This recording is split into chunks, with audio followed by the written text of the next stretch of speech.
লঙ্গর লুটের গল্প শুনেছেন কখনো?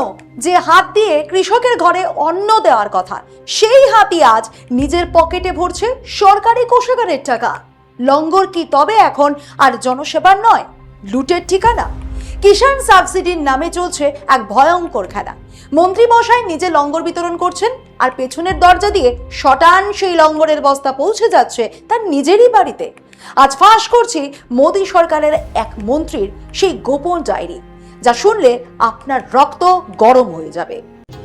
নমস্কার, আমি স্নেহা মুখার্জি, আর দৈনিক সংবাদ অনলাইনে আপনারা দেখছেন খবরের পেছনের খবর। পুরাণে ভগীরথ স্বর্গ থেকে মরতে গঙ্গা এনেছিলেন জনকল্যাণে, মানুষের তৃষ্ণা মেটাতে। আর এই বর্তমান ভারতের ভগীরথ, তিনি কৃষকদের জন্য বরাদ্দ সরকারি ভর্তুকির সেই অন্নদায়ী গঙ্গাকেই শটান নিজের পকেটে ভরে নিয়েছেন। দিব্যি বুক ঠুকে বলছেন, চুরি তো করিনি, যা করেছি চোখের সামনেই করেছি। একে কি আর চুরি বলবেন? না স্যার, আমরাও চুরি বলছি না। গোটা ভিডিওটা দেখার পরে আপনারাই বিচার করবেন এটা চুরি নাকি দিন দুপুরে মন্ত্রী মশাইয়ের ডাকাতি। আজ আপনাদের এই চাঞ্চল্যকর কাহিনী শোনাবো। খোদ মোদী সরকারের এক হেভিওয়েট মন্ত্রী, নাম তার ভগীরথ চৌধুরী, কেন্দ্রীয় প্রতিমন্ত্রী তিনি। নরেন্দ্র মোদীর অতি ঘনিষ্ঠ বলে ক্যাবিনেটে তার পরিচিতি। সেই ভগীরথের বিরুদ্ধেই উঠেছে সরকারি সাবসিডি বা ভর্তুকির টাকা নিজের পকেটে ভরার মারাত্মক অভিযোগ। কিন্তু মন্ত্রী মশাইয়ের জবাব শুনলে আপনাদের হাসি পাবে। তিনি বলছেন, আমি তো কিষাণ, যা করেছি সাধারণ মানুষের মতোই করেছি, কিচ্ছু লুকোইনি ভাই। নিজের বাড়ির সামনে বোর্ড টাঙিয়ে তবেই তো টাকা নিয়েছি। চুরির পর বোর্ড টাঙিয়ে দিলে কি সেটা আর চুরি থাকে না? আসুন আসল সত্যটা একটু খুলে বলি। এই ভগীরথ চৌধুরী মোদীজির অত্যন্ত কাছের মানুষ। এই মুহূর্তে তিনি কেন্দ্রীয় কৃষি প্রতিমন্ত্রী। কৃষিমন্ত্রী শিবরাজ সিং চৌহানের ডেপুটি। মোদীজির আশীর্বাদ মাথায় আছে বলেই বোধহয় চৌধুরী সাহেবের এত তেজ। কৃষি মন্ত্রক কিন্তু হেলাফেলার জায়গা নয়। রেল মন্ত্রকের মতোই বিশাল এর পরিধি। এর মধ্যেই রয়েছে হর্টিকালচার বোর্ড। সহজ ভাষায় বলতে গেলে ফল আর সবজি চাষের জন্য কৃষকদের দেওয়া হয় মোটা অঙ্কের সরকারি অনুদান। কোনো প্রজেক্টের খরচ যদি 2 কোটি টাকা হয়, তবে সরকার তার অর্ধেক অর্থাৎ 1 কোটি টাকাই দিয়ে দেয় সাবসিডি হিসেবে। এখন টুইস্টটা শুনুন। এই যে সরকারি রেউড়ি বিলি করা হচ্ছে, এই হর্টিকালচার বোর্ডের ভাইস প্রেসিডেন্ট বা সহ সভাপতি কে জানেন? স্বয়ং এই মন্ত্রী মশাই ভগীরথ চৌধুরী। একদিকে তিনি কৃষি মন্ত্রকের পাওয়ারফুল প্রতিমন্ত্রী, অন্যদিকে তিনি আবার সেই বোর্ডের ভাইস প্রেসিডেন্ট, যে বোর্ড ঠিক করে কাকে কত টাকা ভর্তুকি দেওয়া হবে। সম্প্রতি ইন্ডিয়ান এক্সপ্রেস এক ভয়াবহ পর্দা ফাঁস করেছে। আপনারা পর্দায় সেই খবরটা দেখতে পাচ্ছেন। ইন্ডিয়ান এক্সপ্রেসের দাবি, যে বোর্ড থেকে কৃষকদের টাকা পাওয়ার কথা, সেই বোর্ড থেকে নিয়ম ভেঙে নিজের প্রজেক্টের জন্য সাবসিডি তুলে নিয়েছেন মন্ত্রী ভগীরথ। ভাবুন একবার, মন্ত্রী নিজে আবেদন করেছেন সেই বোর্ডের কাছে, যে বোর্ডের তিনি নিজেই ভাইস প্রেসিডেন্ট। এখন বলুন তো, মন্ত্রী যখন নিজেই নিজের দরখাস্ত সই করছেন, তখন কার বুকের পাটা আছে যে তাকে না করবে? এখানেই শেষ নয়, মন্ত্রী মশাইয়ের এই কীর্তির আরো গভীরে যেতে হবে। লঙ্গরের গল্পটা একটু এগিয়ে নিয়ে যাই। লঙ্গর যেখান থেকে দেওয়া হচ্ছে, সেই লঙ্গরের আয়োজক যদি নিজেই সেই খাবার চুরি করে নিজের বাড়িতে নিয়ে যান, তাহলে কি বলবেন তাকে? অদ্ভুত শোনাচ্ছে না? ঠিক এই ঘটনাই ঘটেছে কৃষি মন্ত্রকের অন্দরমহলে। কৃষি প্রতিমন্ত্রী ভগীরথ চৌধুরী কি করলেন? সরকারি বোর্ড থেকে নিজের ফার্মের জন্য সাবসিডির টাকা নিলেন। ইন্ডিয়ান এক্সপ্রেসের রিপোর্টে সব তথ্য প্রমাণ সহ বেরিয়ে এসেছে। রাজস্থানের ওই খামারে তিনি নাকি শসা, টমেটো আর ক্যাপসিকাম ফলান। তার জন্য সরকারি কোষাগার থেকে অনুদান পেয়েছেন প্রায় 99,600 টাকা। আরে সাবসিডি নেওয়ার নিয়ম হলো, জমির সামনে একটা বোর্ড টাঙ্গাতে হয়, সেখানে লিখতে হয় কোন মন্ত্রক কত টাকা ভর্তুকি দিচ্ছে। মন্ত্রী মশাই নিয়ম মানতে গিয়ে নিজের নামের পাশেই নিজেরই নাম লিখে বোর্ড টাঙ্গালেন। মানে নিজেরই সরকারি দপ্তরের কাছ থেকে নিজেরই নাম করে টাকা নেওয়া। আইনি ভাষায় এটাকে বলে কনফ্লিক্ট অফ ইন্টারেস্ট। মানে যিনি চেয়ারে বসে আছেন, তিনি সেই চেয়ারের ক্ষমতা ব্যবহার করে নিজের পকেটে টাকা ভরছেন। যদি অন্য কোনো দেশে বা অন্য কোনো প্রধানমন্ত্রীর আমল হতো, যেমন অটল বিহারী বাজপেয়ীর সময় বা মনমোহন সিং এর জামানায়, এতক্ষণে এই মন্ত্রী পদত্যাগ করতে বাধ্য হতেন, রাতেই ইস্তফা চেয়ে নেওয়া হতো। কিন্তু এখানে প্রধানমন্ত্রী বা পিএমওর তরফ থেকে টু শব্দটিও নেই। উল্টে মন্ত্রী মশাই ক্যামেরার সামনে এসে বুক ফুলিয়ে বলছেন, আমি তো চাষি, আমি তো বোর্ড টাঙ্গিয়েই টাকা নিয়েছি, চুরি কোথায় করলাম? ভগীরথ চৌধুরী কি একা?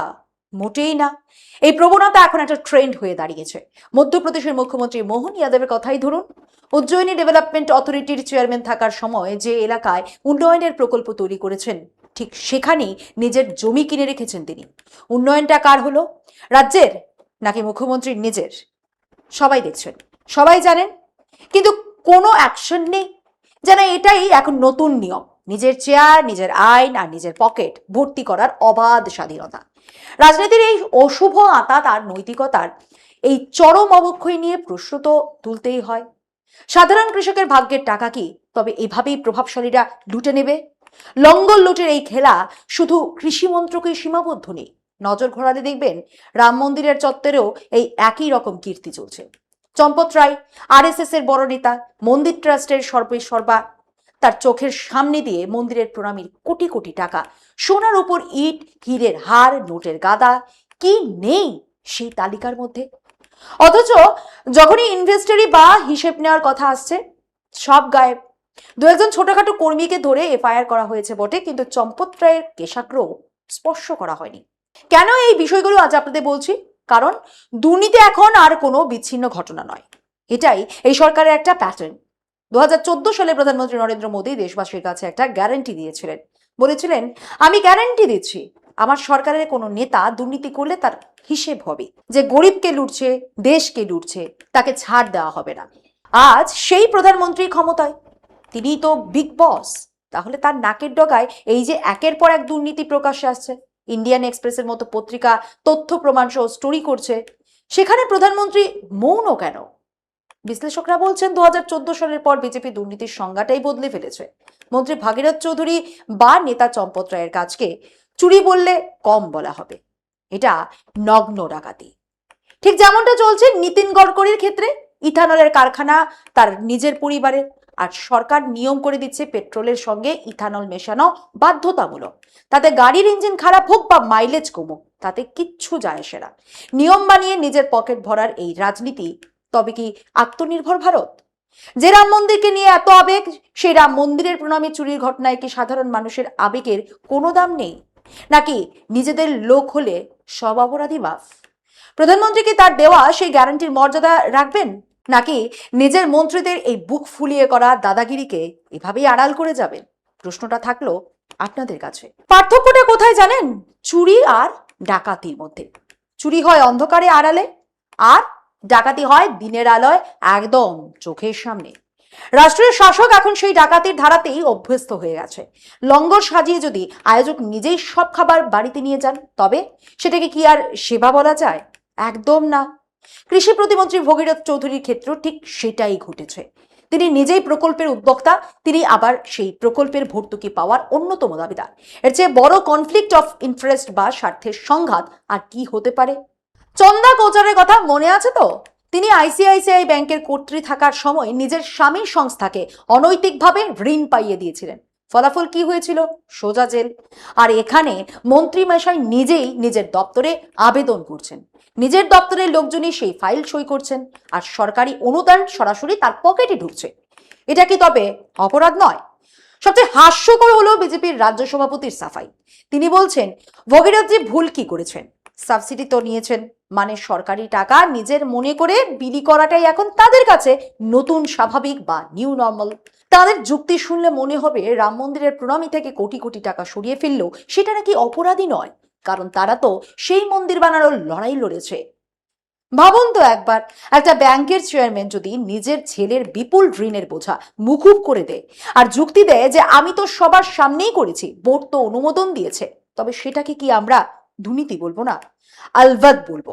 এই যে আজ নীতিন গডকরি বা হরদীপ সিং পুরীর মতো মন্ত্রীরা নিজেদের মর্জি মাফিক নিয়ম বানাচ্ছেন, তাতে গাড়ির ইঞ্জিন নষ্ট হোক বা কৃষকের সর্বনাশ, কারো কিছু যায় আসে না। তাদের কাছে মন্ত্রিত্ব মানেই হলো ব্যক্তিগত সুবিধার নতুন নতুন রাস্তা খুলে দেওয়া। জনতার বিশ্বাস আর সরকারি কোষাগার দুটোকেই এরা এখন নিজেদের পারিবারিক সম্পত্তি মনে করছে। মন্ত্রী নিজে অপরাধী হলে আর দলের নেতারা সেই অপরাধকে পবিত্র তকমা দিলে গণতন্ত্রের অবশিষ্ট আর কি থাকে? গল্পটা এখানেই শেষ নয়। মহারাষ্ট্রের পেপার লিক হোক বা কৃষি মন্ত্রকের সাবসিডি, সব ক্ষেত্রেই একটাই সাফাই, আমার সরকার, আমার মন্ত্রক, আমার নিয়ম, আমি লিক করব তো আপনাদের কি? মানে লঙ্গরের আয়োজনও তারাই করবে, আর লঙ্গরের ডালটা ড্রয়িং রুমে টেবিলে সাজিয়ে খাবেও তারাই। সাধারণ মানুষ বা যোগ্য কৃষক এখানে স্রেফ দর্শক। এখানে আপনি পাল্টা বলতেই পারেন, এই সাবসিডি যদি কোনো সাধারণ কৃষক পেত তবে সে কি বিজেপিকে ভোট দিত? তার চেয়ে বরং মন্ত্রী বসাই নিয়েছেন, এতে অন্তত নরেন্দ্র মোদীজি মন্ত্রীর হাতের অর্গানিক শশা খেতে পারছেন। এতে আপনারা এত হাঙ্গামা করছেন কেন? হাসি পাচ্ছে না? এটাই এখনকার রাজনৈতিক নৈতিকতা। ফুটবল গ্রাউন্ড, ক্রিকেট গ্রাউন্ড তো সবাই চেনেন, কিন্তু নৈতিকতার ভিত্তি এখন মোদী সরকারের ডিকশনারিতে খুঁজতে গেলে আপনাকে বেগ পেতে হবে। রাজনাথ সিং তো আগেই বলে দিয়েছেন এই সরকারে ইস্তফার চল নেই। যে পথ ভগীরথ চৌধুরী দেখালেন তাতে এখন তো মন্ত্রীদের কাজ অনেক সহজ। ডিফেন্সের বড় ঠিকা বাড়ির লোকদের দেওয়া, অমিত শাহর কোনো প্রজেক্ট নিজের ছেলের সংস্থাকে পাইয়ে দেওয়া, কিংবা অশ্বিনী বৈষ্ণবের রেলের টেন্ডার আত্মীয়দের হাতে তুলে দেওয়া, পথ তো খোলাই রইল। সবশেষে একটা প্রশ্ন থেকেই যায়, এই সরকার কি ভারতের, নাকি এটা এখন নির্দিষ্ট কিছু মানুষের পারিবারিক এন্টারপ্রাইজ? যেমনটা নরেন্দ্র মোদী তার পরম মিত্র শেঠজির জন্য করেছেন। এয়ারপোর্ট, সি পোর্ট থেকে শুরু করে সব জায়গায় সরকারি সুবিধাগুলো তুলে দেওয়া হচ্ছে। ভগীরথ চৌধুরীর এই ঘটনা তো তারই এক ক্ষুদ্র সংস্করণ। গণতন্ত্রের প্রহসন যখন তুঙ্গে, তখন আমাদের মতো সাধারণ মানুষরা কি কেবল হাততালি দিয়ে এই লঙ্গর লুটের তামাশা দেখব, নাকি সময় এসেছে প্রশ্ন তোলার? লঙ্গর যারা লুটে খাচ্ছে তাদের মুখোশ খুলে দেওয়ার দায়িত্ব আজ আমাদেরই। প্রশ্ন উঠছে, মন্ত্রী ভাগীরথ চৌধুরী কি তবে নরেন্দ্র মোদীজির কাছ থেকেই এই উদারতা শিখেছেন? ক্যামেরার সামনে দাঁড়িয়ে প্রধানমন্ত্রীকে যাকে মেহুল ভাই বলতে শুনেছি, কিংবা অতিকায় সেই শেঠজির প্রতি যার অগাধ মমতা, সেই প্রধানমন্ত্রী যখন নিজের ঘনিষ্ঠদের জন্য এতটা উদার হতে পারেন, তখন ভগীরথ চৌধুরীর 99 লাখ টাকার সাবসিডি তো নগণ্য ব্যাপার। প্রকৃত কৃষকরা যখন দাঁড়ে দাঁড়িয়ে ঘুরেও সাবসিডি পান না, কিংবা কিষাণ সম্মান নিধির 2000 টাকার লোভে নিজেদের ভোট বিক্রি করে দেয়, তখন এই মন্ত্রীরা নিজেদের জন্য কোটি কোটি টাকার পরিকল্পনা করেন। বাজারে এখনকার রাজনৈতিক দরদাম তো আপনারা জানেনই। এমপি, এমএলএ কেনাবেচার খবর তো রোজই চাউর হয়। সেখানে মন্ত্রী ভগীরথ চৌধুরীকে তো বলতে হয় অত্যন্ত সস্তা, মাত্র 1 কোটির কাছাকাছি ডিল। মধ্যপ্রদেশের মুখ্যমন্ত্রী মোহন যাদব থেকে শুরু করে এই যে সরকারি প্রকল্পের আশেপাশে জমি কিনে রাখার হিড়িক, এটা কি কেবল দুর্নীতি? এটা তো রীতিমতো নীতিগত দেউলিয়াপনা, যেখানে প্রধানমন্ত্রী থেকে মুখ্যমন্ত্রীর সবাই প্রকল্পের তথ্য আগেভাগেই জেনে নিজেদের পকেটে লাভের টাকা ভরছেন। সেখানে কনফ্লিক্ট অফ ইন্টারেস্ট তো স্রেফ একটা শব্দ মাত্র। আসলে এই এক অদ্ভুত সময়, যেখানে রাম মন্দির থেকে শুরু করে কৃষি মন্ত্রক সবখানেই সরকারি শিলমোহর লাগিয়ে চলছে লুটপাটের উৎসব। সরকার যখন নিজের আইন নিজের সুবিধার জন্য তৈরি করে, তখন তাকে আর যাই হোক জনসেবা বলা যায় না। এই লঙ্গর লুণ্ঠনের কাহিনী কোনো বিচ্ছিন্ন ঘটনা নয়, এটি আমাদের বর্তমান রাজনৈতিক সংস্কৃতিরই এক নগ্ন প্রতিফলন। আজ এই পর্যন্তই। এমন আরো বিষয় জানতে অবশ্যই চোখ রাখুন দৈনিক সংবাদ অনলাইনের পর্দায়। লাইক, কমেন্ট আর শেয়ার করুন। দেখতে থাকুন দৈনিক সংবাদ, শুধু নামই যথেষ্ট।